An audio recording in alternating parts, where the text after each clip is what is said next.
जय हिंद दोस्तों, आप लोगों का एक बार फिर से मिशन लुसेंट टेलीग्राम ग्रुप के यूट्यूब चैनल पर स्वागत है।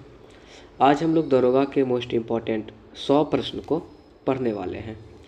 फ्रेंड, यदि आप 60 प्लस भी इसमें स्कोर कर पा रहे हैं तो समझिए कि आप दरोगा के रिजल्ट के दौर में हैं, और यदि 70 प्लस कर पा रहे हैं तो रिजल्ट कन्फर्म समझिए आने वाले एग्ज़ाम में।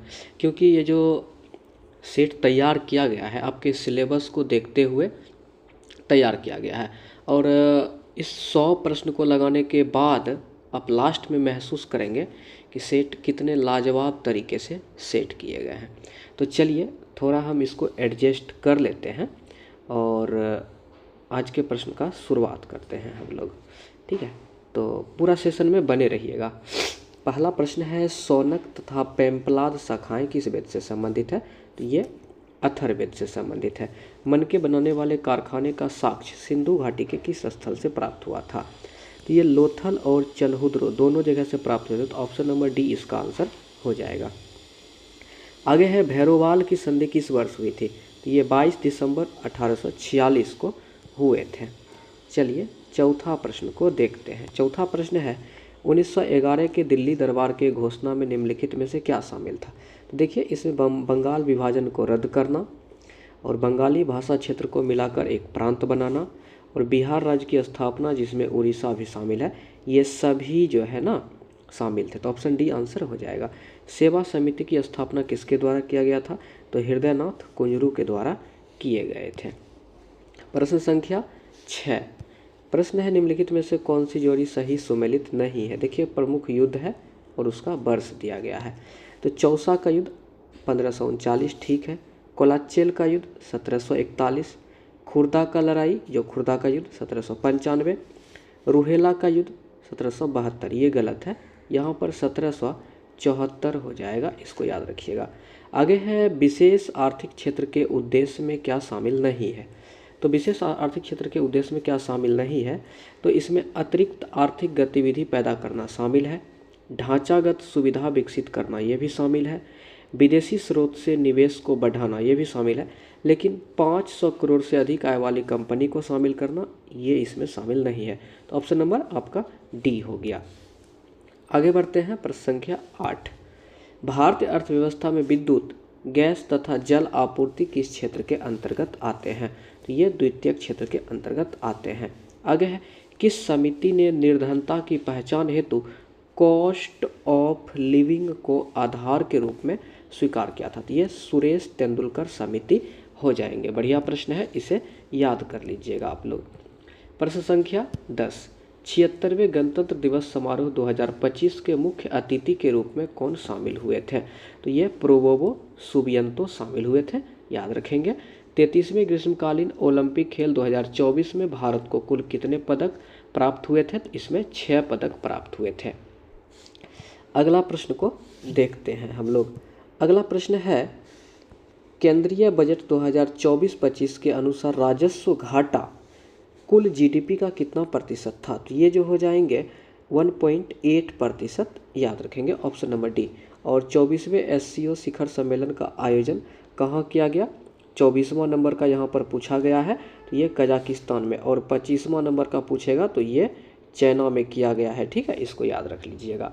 अगला प्रश्न देखते हैं। अगला प्रश्न है, फ्रेंड, 2024 में कुल कितने व्यक्ति को भारत रत्न दिया गया था? 2024 में कुल 5 व्यक्ति को भारत रत्न दिए गए थे, इसको भी थोड़ा आप लोग याद रख लीजिएगा। ठीक है। अगला प्रश्न, वर्ष 2025 में कितने व्यक्ति को पद्म पुरस्कार दिए जाने की घोषणा केंद्र सरकार के द्वारा की गई है? तो पद्म पुरस्कार 2025 में कितने व्यक्ति को दिए जाने की घोषणा? तो 139 व्यक्ति को। ठीक है। अगला प्रश्न है, भारत सरकार द्वारा किस तिथि को संविधान हत्या दिवस मनाए जाने की घोषणा की गई है? तो संविधान हत्या दिवस जो है ये 25 जून को मनाए जाने की घोषणा किए गए हैं। अगला प्रश्न देखते हैं। प्रश्न संख्या 16। निम्नलिखित में से किस अधिनियम को act of good government of India भी कहा जाता है? तो ये भारत सरकार अधिनियम 1858 को कहे जाते हैं। अगला प्रश्न, संविधान सभा के प्रमुख समितियों में अल्पसंख्यक उप समिति का अध्यक्ष कौन था? तो इसका आंसर हो जाएंगे एच.सी. मुखर्जी। एच.सी. मुखर्जी। अगला प्रश्न को हम लोग देखते हैं। प्रश्न संख्या 18। संविधान के किस अनुच्छेद में यह उल्लेख किया गया है कि किसी अपराध के लिए अभियुक्त किसी व्यक्ति को स्वयं अपने विरुद्ध साक्षी होने के लिए बाध्य नहीं किया जाएगा? तो इसका आंसर हो जाएगा आपका 20 का 3 के विरुद्ध। ठीक है। अगला प्रश्न, भारत में न्यायपालिका का कार्यपालिका से पृथकीकरण का उल्लेख वर्णित है। तो न्यायपालिका का कार्यपालिका से पृथकीकरण जो है ये राज्य के नीति निर्देशक तत्व में वर्णित किए गए हैं। प्रश्न संख्या 20 के प्रश्न को देखते हैं। भारत की संसद के संबंध में निम्नलिखित में से कौन सा कथन सही नहीं है? तो सही नहीं है को पहचानना है। पहला है मंत्रिमंडल को लोकप्रिय सदन में बहुमत का विश्वास प्राप्त रहना चाहिए, सही है। दूसरा है संसद का सर्वप्रथम कार्य मंत्रिमंडल का प्रावधान करता है, ये भी सही है। संविधान में एक संसदीय प्रणाली की सरकार का प्रावधान है, ये भी सही है। ऑप्शन डी है मंत्रिमंडल की सदस्यता निम्न सदन तक सीमित रहती है, ये जो है गलत बोल रहा है। ऑप्शन नंबर डी इसका आंसर हो गया। 21 का प्रश्न है 71वें संविधान संशोधन अधिनियम 1992 द्वारा निम्नलिखित भाषाओं में से किस भाषा को संविधान की 8वीं अनुसूची में नहीं जोड़ा गया था? देखिए यहाँ नहीं जोड़ा गया था का बात किया गया है, तो इसमें कोंकणी, नेपाली, मणिपुरी था, लेकिन कश्मीरी को नहीं जोड़े गए थे। ठीक है। प्रश्न संख्या 22 के प्रश्न को हम लोग देखते हैं। 22 में है निम्नलिखित में से कौन सा कथन सत्य नहीं है? नहीं है का चयन फिर करना है हम लोग को। पहला है यूरोप एकमात्र महाद्वीप जिसमें कोई भी मरुस्थल नहीं है, ये तो सही बोल रहा है। विश्व का सबसे शुष्कतम मरुस्थल आताकामा मरुस्थल, ये भी सही है। आताकामा कहाँ पर है? तो चिली में है, ये भी याद रखिएगा। विश्व का सबसे बड़ा उष्ण मरुस्थल सहारा है, ये भी सही है। तो ऑप्शन नंबर डी इनमें से कोई नहीं हो जाएगा, सभी कथन सत्य हैं। आगे है राष्ट्रीय पर्यावरण अभियांत्रिकी शोध संस्थान, जिसको नीरी भी बोलते हैं। इसकी स्थापना कब की गई थी? तो 1958 में किए गए थे। प्रश्न संख्या 24, आधुनिक आवर्त सारणी के वर्ग में ऊपर से नीचे आने पर तत्वों के विद्युत ऋणात्मकता पर क्या प्रभाव पड़ेगा? तो ये घट जाते हैं। अगला है निम्नलिखित में से किसे नोबेल का तेल भी कहा जाता है? नोबेल का तेल जो है TNG को कहा जाता है, जिसको ट्राइनाइट्रोग्लिसरीन भी बोला जाता है। चलिए प्रश्न संख्या 25 के प्रश्न को अब हम लोग देखते हैं। प्रश्न संख्या 25 में है निम्नलिखित में से किसे कोशिका का अणुओं का यातायात प्रबंधक भी कहा जाता है? तो इसका आंसर हो जाएगा गोल्जी का। क्या हो जाएगा? गोल्जी का। आगे है जीन की आनुवांशिक विचारधारा के अनुसार जीन के कार्य की इकाई क्या कहा जाता है? तो कार्य की इकाई हो जाएगा सिस्ट्रोन, और पुनः संयोजन की इकाई हो जाएगा रेकॉन, और उत्परिवर्तन की इकाई हो जाएगा म्यूटॉन। इसको याद रख लीजिएगा। 27 नंबर के प्रश्न को अब हम लोग देखेंगे। 27 नंबर का प्रश्न है घर्षण बल के अधीन किया गया कार्य होता है। तो घर्षण बल के अधीन किया गया कार्य हमेशा ऋणात्मक होता है। अगला प्रश्न को हम लोग देखते हैं। अगला प्रश्न है निम्नलिखित में से वह कौन सी प्रक्रिया है जिसके द्वारा कोई वस्तु कुछ रंगों के प्रकाश को अवशोषित करती है और दूसरों को परावर्तित कर देती है? तो ये परावर्तन का नियम हो जाएगा। आगे देखते हैं अगला प्रश्न 29 नंबर के प्रश्न को। 29 नंबर का प्रश्न है शाहजहां द्वारा निर्मित तख्ते ताउस, जो मयूर सिंहासन के नाम से जाना जाता है, पर बैठने वाला अंतिम मुगल बादशाह कौन था? तो मोहम्मद शाह आंसर हो जाएंगे। 18 फरवरी 1946 को शाही नौसेना विद्रोह किस शहर में शुरू किया गया था? तो ये बम्बई में किए गए थे। प्रश्न संख्या 31 में है कांग्रेस समाजवादी पार्टी की स्थापना किसके नेतृत्व में की गई थी? तो ये M.N. रॉय और जयप्रकाश नारायण। यहाँ पर M.N. रॉय नहीं होगा, यहाँ पे आचार्य नरेंद्र देव और जयप्रकाश नारायण, बी और सी आंसर हो जाएंगे। इसको याद रख लीजिएगा। अगला है मुगल काल में बंदरगाह के प्रशासन की देखभाल निम्न में से कौन करता था? तो मुगल काल में बंदरगाह की प्रशासन की जो देखभाल है ये कौन करते थे? तो मसूद्दी किया करते थे। अगला प्रश्न संख्या 33 को देखते हैं। 33 में है बिहार के कितने व्यक्ति को वर्ष 2025 में पद्म पुरस्कार देने की घोषणा की गई है? तो इसमें 7 व्यक्ति हैं, ये आपको याद रखना है। अंतर्राष्ट्रीय न्यायालय के कोरम की संख्या कितनी होती है? तो अंतर्राष्ट्रीय न्यायालय के कोरम की संख्या 9 होती है, इसको भी याद रखेंगे। फ्रैंकफर्ट शेयर मूल्य सूचकांक किस देश के स्टॉक एक्सचेंज से संबंधित? ये हो जाएंगे जर्मनी के स्टॉक एक्सचेंज से संबंधित है। चलिए प्रश्न संख्या अब हम लोग 36 के प्रश्न को देखते हैं। प्रश्न है निम्नलिखित में से कौन सी पुस्तक खुशवंत सिंह द्वारा नहीं लिखी गई है। तो खुशवंत सिंह द्वारा नहीं लिखी गई है, इसमें तो दिख रहा है गार्डनर, ठीक है। लिखा गया है train to Pakistan, the company of women और वुरियल एट सी लिखे गए। तो गार्डनर RN टैगोर के द्वारा लिखा गया है, ये याद रखिएगा। आगे है एल्युमिनियम उद्योग के विस्तार हेतु इंडाल्को कंपनी की स्थापना किस देश के सहयोग से हुई थी। तो इंडाल्को कंपनी कनाडा के सहयोग से किया गया था, और हिंडाल्को पूछेगा तब USA हो जाएगा, ठीक है, इसको याद रख लीजिएगा। और माल्को पूछ देगा तो माल्को का क्या हो जाएगा, इटली हो जाएगा, ये भी याद रख लीजिएगा। अगला प्रश्न को हम लोग देखते हैं, प्रश्न संख्या 38। प्रश्न संख्या 38 में है भारत द्वारा हाल ही में सीतवे बंदरगाह समझौता किस देश के साथ किया गया है। तो सीतवे बंदरगाह समझौता जो है ये म्यांमार के साथ किया गया है। भारत ने कब तक मलबा मुक्त अंतरिक्ष मिशन का लक्ष्य रखा है, 2030 तक। मलबा के साथ साथ आप लोग मलेरिया भी याद रख लीजिएगा, मलेरिया मुक्त का लक्ष्य भी 2030 तक ही रखा गया है। अगला प्रश्न, राष्ट्रीय पंचायती राज दिवस किस तिथि को मनाया जाता है। तो राष्ट्रीय पंचायती राज दिवस जो है ये 24 अप्रैल को मनाए जाते हैं। प्रश्न संख्या 41 के प्रश्न को देखते हैं। पहला परमाणु ऊर्जा शिखर सम्मेलन कहाँ आयोजित हुआ। तो ये बेल्जियम में हुए हैं। अंतरिक्ष में यात्रा करने वाले पहले भारतीय पर्यटक कौन है। तो पर्यटक पूछा गया है तो गोपीचंद थूथाकुरा हो जाएंगे। किस भारतीय को पेरिस ओलंपिक में जूरी सदस्य नामित किया गया था। तो ये हो जाएंगे बिल्किस मीर, ये जम्मू कश्मीर से संबंधित हैं। अगला प्रश्न, प्रश्न संख्या 44 को देखते हैं। 44 में है हाल ही में भारत, मालदीव एवं श्रीलंका के बीच त्रिपक्षीय अभ्यास दोस्ती 16 का आयोजन कहाँ किया गया है। तो दोस्ती 16 का आयोजन जो है ये मालदीव में ही किए गए हैं। हाल ही में किस भारतीय शहर को विश्व शिल्प शहर का दर्जा प्राप्त हुआ है। तो ये श्रीनगर को प्राप्त हुए हैं। लोकसभा 2024 में भारत की किस जनजाति ने पहली बार मतदान किया था। थोड़ा सा ऊपर कर लेते हैं, और यहाँ पे इसका आंसर नहीं है, इधर थोड़ा कर लेते हैं। तो लोकसभा 2024 जो हुआ था इसमें जो है भारत की एक जनजाति थी जिसका नाम है सोमपेन जनजाति, जिसका नाम क्या है, सोमपेन जनजाति। इन्होंने इसमें मतदान किया था, ठीक है। ये जो है ग्रेट निकोबार में ये निवास करते हैं, ये भी याद रख लीजिएगा।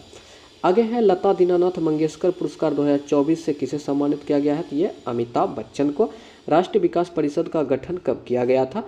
अगस्त 1952 में, इसको याद रख लीजिएगा। 49 नंबर के प्रश्न को देखते हैं। निम्नलिखित में से कौन सा कथन सत्य है। चलिए पढ़ते हैं इसको। पहला है संसद में पहला लोकपाल विधेयक 1968 में प्रस्तुत किया गया था। बढ़िया पॉइंट है फ्रेंड, ये आपको सीधा पूछ देगा कि पहला लोकपाल विधेयक कब प्रस्तुत किया गया था, 4 ऑप्शन दे देगा, तो इससे ये भी याद रखिएगा 1968 में, ये सही है। आगे है लोकपाल एवं लोकायुक्त की स्थापना का सुझाव प्रशासनिक सुधार आयोग ने दिया था, ये भी बढ़िया आंसर है और सही है। आगे है देश का प्रथम लोकपाल न्यायाधीश पिनाकी चंद्र घोष थे, ये भी सही है। तो ऑप्शन नंबर डी जो है सभी सत्य हो जाएंगे। आगे है निम्नलिखित में से कौन सा राष्ट्रपति कार्यवाहक राष्ट्रपति के रूप में पद पर कार्य नहीं किए हैं। तो कार्यवाहक राष्ट्रपति के रूप में पद पर कार्य नहीं किए हैं Neelam Sanjiva Reddy, option number A. थोड़ा इसको जो है इधर हम कर लेते हैं ताकि सभी ऑप्शन देख पाएँ। मोहम्मद हिदायतुल्ला, BV गिरी और BD जत्ती, ये सभी किए हैं, लेकिन नीलम संजीव रेड्डी जो है कार्यवाहक राष्ट्रपति के रूप में पद पर कार्य नहीं किए हैं, ये याद रखिएगा।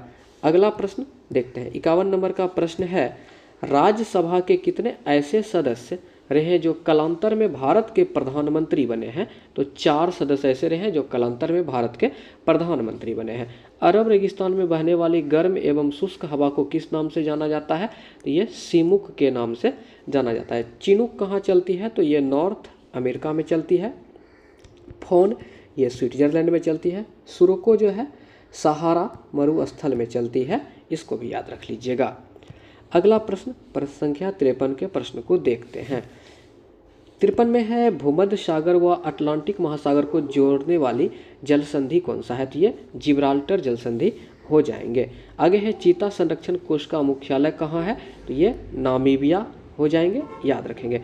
जब पानी को गर्म किया जाता है तो इसके आयतन पर क्या प्रभाव पड़ेगा। तो ये बढ़ जाएंगे, इसे भी याद रखिएगा।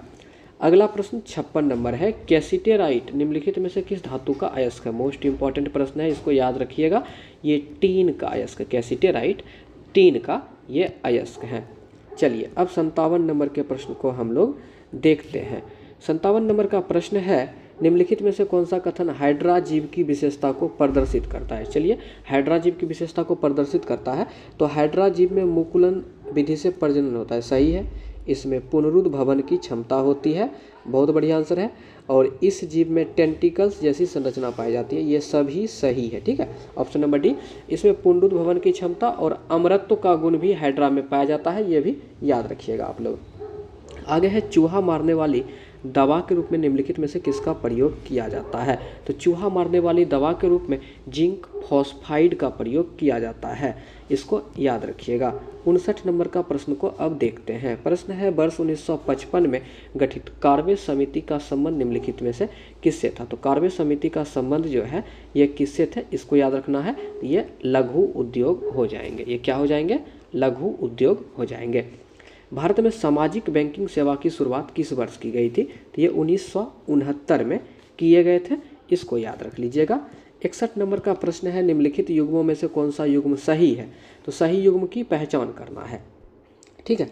तो देखिए, अंक समुद्र पक्षी संरक्षण रिजर्व जो है कर्नाटक, ये बिल्कुल सही है, ठीक है, इसको याद रख लीजिएगा। आगे है होलकर ट्रॉफी का संबंध निम्नलिखित में से किस खेल से है? तो ये ब्रिज से है। होलकर ट्रॉफी का संबंध ये किस खेल से है? ब्रिज से है। और यहाँ पे मगधी केरे संरक्षण रिजर्व, ये भी याद रखना है, ये भी कर्नाटक में, ये ठीक है, ये भी याद रख लीजिएगा आप लोग, ये दोनों इम्पॉर्टेंट पॉइंट है।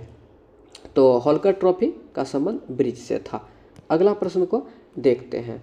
अगला प्रश्न है पाखू पिला नृत्य का संबंध किस राज्य से है? तो पाखू पिला नृत्य का संबंध मिजोरम से है, याद रखेंगे। मौर्य काल में एग्रोनोमाई अधिकारी किस क्षेत्र से संबंधित था? तो एग्रोनोमाई अधिकारी मार्ग निर्माण क्षेत्र से संबंधित थे। आगे है इलाहाबाद की संधि के बाद रॉबर्ट क्लाइव ने मुर्शिदाबाद का दीवान उप दीवान किसको नियुक्त किया था? तो मुर्शिदाबाद हो जाएगा मोहम्मद रजा खां, ऑप्शन नंबर डी। और बिहार का पूछेगा तो ये कौन हो जाएंगे? सिताब राय, ठीक है, इसको भी याद रख लीजिएगा आप लोग। प्रश्न संख्या 66 के प्रश्न को देखते हैं। निम्नलिखित में से स्थानीय स्वायत्त शासन का जनक किसे कहा जाता है? तो स्थानीय स्वायत्त शासन का जनक लॉर्ड रिपन को कहे जाते हैं। वर्नाकुलर प्रेस एक्ट को किसने निरस्त किया था? निरस्त किया था, तो इसका भी रिपन ही हो जाएगा। इधर ऑप्शन दिया होगा, देख लेते हैं इधर। चलिए ठीक है, ऑप्शन नंबर इसका डी आंसर हो जाएंगे, लॉर्ड रिपन। अगला प्रश्न, निम्नलिखित में से किसने कहा था कि आलोचना और स्वतंत्र चिंतन एक क्रांतिकारी की दो विशेषता है? इसका आंसर हो जाएगा भगत सिंह। भगत सिंह इसका आंसर हो जाएंगे। अगला प्रश्न को हम लोग देखते हैं। अगला प्रश्न है पूर्व मध्यकाल में कन्नौज के लिए त्रिपक्षीय संघर्ष में किस दक्षिण भारतीय राज्य ने भाग लिया था? तो इसमें जो है राष्ट्रकूट भाग लिया था, ठीक है, ऑप्शन नंबर डी आंसर हो जाएंगे। थोड़ा सा इसको इधर कर लेते हैं। चलिए अगला प्रश्न को हम लोग देखते हैं। निम्नलिखित में से कौन सा सही सुमेलित नहीं है? देखिए, चोल वंश की राजधानी तंजौर सही है, राष्ट्रकूट की राजधानी मान्यखेट सही है, पाल वंश की राजधानी मुंगेर सही है, पल्लव की राजधानी राजगिरी ये गलत है। तो ऑप्शन डी क्या हो गया आपका? गलत हो गया। चलिए 71 नंबर के प्रश्न को अब हम लोग देखेंगे। 71 नंबर का प्रश्न है फ्रेंड, मध्य काल में कश्मीर के किस शासक ने कश्मीर में जजिया कर हटा दिया तथा गौ हत्या निषिद्ध कर दिया था? तो ये जैनुल आबदीन, जिसे कश्मीर का अकबर भी कहा जाता है। अगला है इंडियन रिपब्लिकन आर्मी की स्थापना किसके द्वारा किया गया था? बढ़िया प्रश्न है, तो ये सूर्यसेन के द्वारा किए गए थे। आगे बढ़ते हैं, 73 नंबर के प्रश्न को देखते हैं। अखिल भारतीय हिंदू महासभा का पहला अधिवेशन कब हुआ था? अखिल भारतीय हिंदू महासभा का पहला अधिवेशन अप्रैल 1915 में हुए थे, याद रखिएगा। उस समय जनता का उत्साह बहुत ऊंचा था, तब पीछे हटने का आदेश देना राष्ट्रीय संकट से कुछ कम नहीं था। उपरोक्त कथन का संबंध किससे है? तो ये कथन जो है असहयोग आंदोलन से संबंधित है। आगे 75 नंबर का प्रश्न है, निम्नलिखित में से कौन सुमेलित नहीं है? तो देख लेते हैं। नासिक अभिलेख गौतमी बलश्री सही है, देवपारा अभिलेख विजय सेन सही है, जूनागढ़ अभिलेख स्कंदगुप्त सही है, मंदसौर अभिलेख पुलकेशिन द्वितीय ये मालवा नरेश यशोवर्मन हो जाएंगे। तो ऑप्शन नंबर डी सुमेलित नहीं है। आगे है अनटोल्ड स्टोरी पुस्तक के लेखक निम्नलिखित में से कौन है? तो अनटोल्ड स्टोरी पुस्तक के लेखक B.M. कॉल हो जाएंगे, ऑप्शन नंबर ए। चलिए अब 77 नंबर के प्रश्न को हम लोग पढ़ते हैं। 77 नंबर का प्रश्न है, नालंदा विश्वविद्यालय को किस वर्ष विश्व विरासत की सूची में शामिल किया गया है? बहुत प्रश्न पूछा जा रहा है, इसको याद रखिएगा। 2017 में नालंदा विश्वविद्यालय को 2017 में। और कुंभ मेला पूछेगा, कुंभ मेला को, ये नालंदा को 2016 में और कुंभ मेला को 2017 में, ठीक है, इसको याद रख लीजिएगा। अगला प्रश्न, नकद कोष अनुपात CRR का संबंध निम्नलिखित कथन पर विचार कीजिएगा। देखिए, नकद कोष अनुपात के संबंध में निम्नलिखित कथन पर विचार करने के लिए बोला गया है। पहला है, यह केंद्रीय बैंक द्वारा निर्धारित किया जाता है, सही है। प्रत्येक बैंक के लिए यह बाध्यकारी होता है, सही है। यह राशि नगद के रूप में RBI के पास रखना होता है, ये गलत है। 1 और 2 सही है, ऑप्शन नंबर A आंसर हो जाएंगे। 79 नंबर के प्रश्न को अब देखते हैं। हाल ही में चर्चा में रहा ओरांगुटन कूटनीतिक किस देश से संबंधित? ओरांगुटन कूटनीतिक जो है ये मलेशिया से संबंधित है। यूनिफाइड पेंशन योजना को अपनाने वाला पहला राज्य कौन बन गया है? तो ये महाराष्ट्र बन गए हैं। नाटो शिखर सम्मेलन 2024 का आयोजन मतलब 2024 कहाँ आयोजित हुआ था? तो नाटो जो है ये वाशिंगटन DC में, ऑप्शन नंबर C इसका आंसर हो जाएंगे। चलिए प्रश्न संख्या 82 नंबर के प्रश्न को हम लोग देखते हैं। नोमडिक एलिफेंट 2024 अभ्यास भारत और किस देश के बीच संपन्न हुआ था? तो नोमडिक एलिफेंट भारत और मंगोलिया के बीच होता है।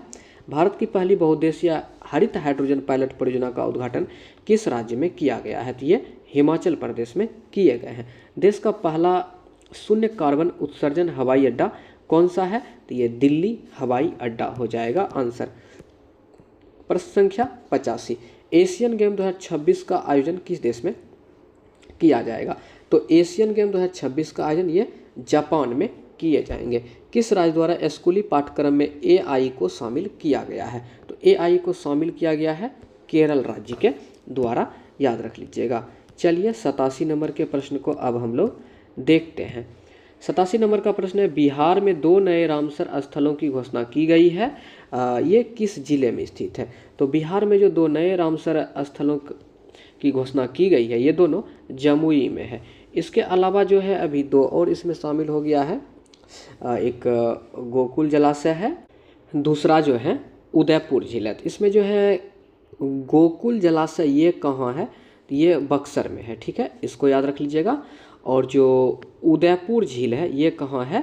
तो ये पश्चिमी चंपारण में है, ठीक है, ये पश्चिमी चंपारण में है, वेस्ट चंपारण में, इसको जरूर याद रख लीजिएगा। चलिए आगे बढ़ते हैं और अगला प्रश्न को हम लोग देखते हैं। अगला प्रश्न है, UN द्वारा 2025 को किस वर्ष के रूप में मनाने की घोषणा की गई है? मोस्ट इम्पॉर्टेंट प्रश्न है, ठीक है, इसको आप लोग जरूर याद रखिएगा। तो UN द्वारा वर्ष 2025 को किस रूप में मनाने की घोषणा की गई है, इसको जरूर आप लोग याद रखेंगे। तो ये हो जाएगा क्वांटम विज्ञान का वर्ष। क्या हो जाएगा? क्वांटम विज्ञान का वर्ष। अगला प्रश्न, निम्नलिखित में से कौन सा कथन सत्य है? चलिए इसको देखते हैं।